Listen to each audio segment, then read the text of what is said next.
नमस्कार दोस्तों, मैं नील कुमार त्रिवेणी टाटा मोटर से वर्कशॉप सुपरवाइज़र। हमारे पास ये गाड़ी आई है योद्धा 1700। इस गाड़ी में क्या प्रॉब्लम है कि कस्टमर जैसे गाड़ी को जाम में चलाता है ना, तो इसका क्लच पैडल नीचे बैठ जाता है बार बार क्लच पैडल यूज़ करने से। तो हम इसका अभी पहले आई थी हमारे पास ये गाड़ी, तो इसका हमने क्लच ऑयल चेंज किया था। तो ये गाड़ी 2 दिन ठीक चली, तीसरे दिन फिर वही प्रॉब्लम आ गई। अब हम इसका क्लच मास्टर सिलेंडर और क्लच स्लीव सिलेंडर दोनों चेंज करेंगे। उसके बाद देखते हैं गाड़ी में क्या रहता है। अगर गाड़ी ओके हो जाती है तो ठीक है, अगर नहीं ओके होती है तो फिर इसका क्लच प्लेट भी चेंज करेंगे, प्रेशर प्लेट भी चेंज करेंगे। तो कस्टमर इसका कुछ जाम का भी इशू बता रहा था कि जैसे ज़्यादा व्हीकल हो तो ज़्यादा इशू आता है। जाम में जैसे बार बार क्लच पैडल यूज करते हैं, जाम में क्या गाड़ी थोड़ी थोड़ी चलती है जी, तो उसमें क्लच पैडल ज़्यादा यूज़ होता है, बार बार प्रेस करते हैं तो ऊपर जो क्लच सिलेंडर लगा होता है उसमें एयर बढ़ने की संभावना रहती है। इसके कारण से पैडल नीचे बैठ जाता है और गियर नहीं लगते।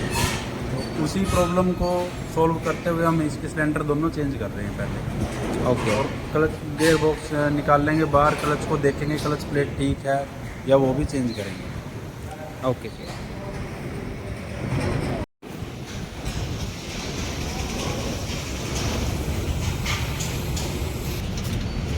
क्या इशू है अमित, गाड़ी में क्या इशू है?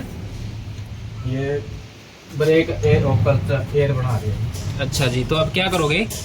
इसका क्लच सिलेंडर होना था वो बदलना है। क्लच, उसके बाद प्रॉब्लम सोल्व आउट हो जाएगी। हाँ, तो आपको क्लच सिलेंडर बदलने के लिए क्या क्या रिमूव करना पड़ेगा?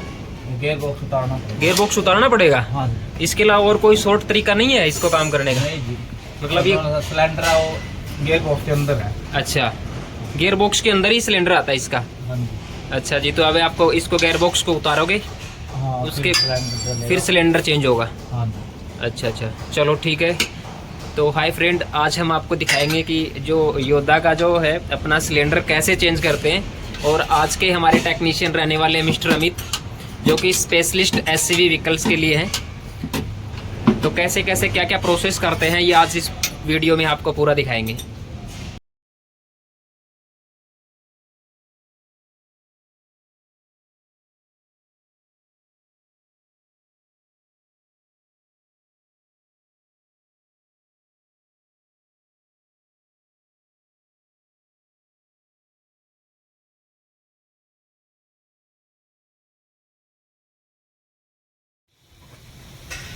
ये स्पोर्ट इस वास्ते लानी पड़ेगी, इंजन का स्पोर्ट देने वास्ते। अच्छा, यहाँ से एक अलग जैक के साथ आपने स्पोर्ट लगाई है ताकि इंजन को स्पोर्ट मिली रहे। हाँ, और गियर को उतारने में आसानी रहेगी।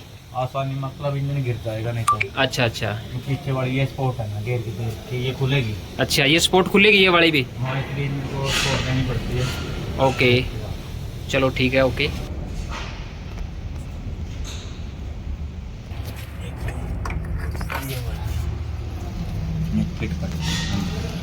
अच्छा, ये वाली किट है इसमें खराब है ना? हाँ जी। ये नया डलेगा। यहाँ से बार बार एयर बना रहे हैं। अच्छा, यहाँ से बार बार एयर बना रहा है। हाँ, यही पार्ट खराब है इसका? हाँ यही पार्ट है। अच्छा, तो ये यहाँ फिट होता है इसमें है? हाँ, बाकी गाड़ियों में उधर होता है।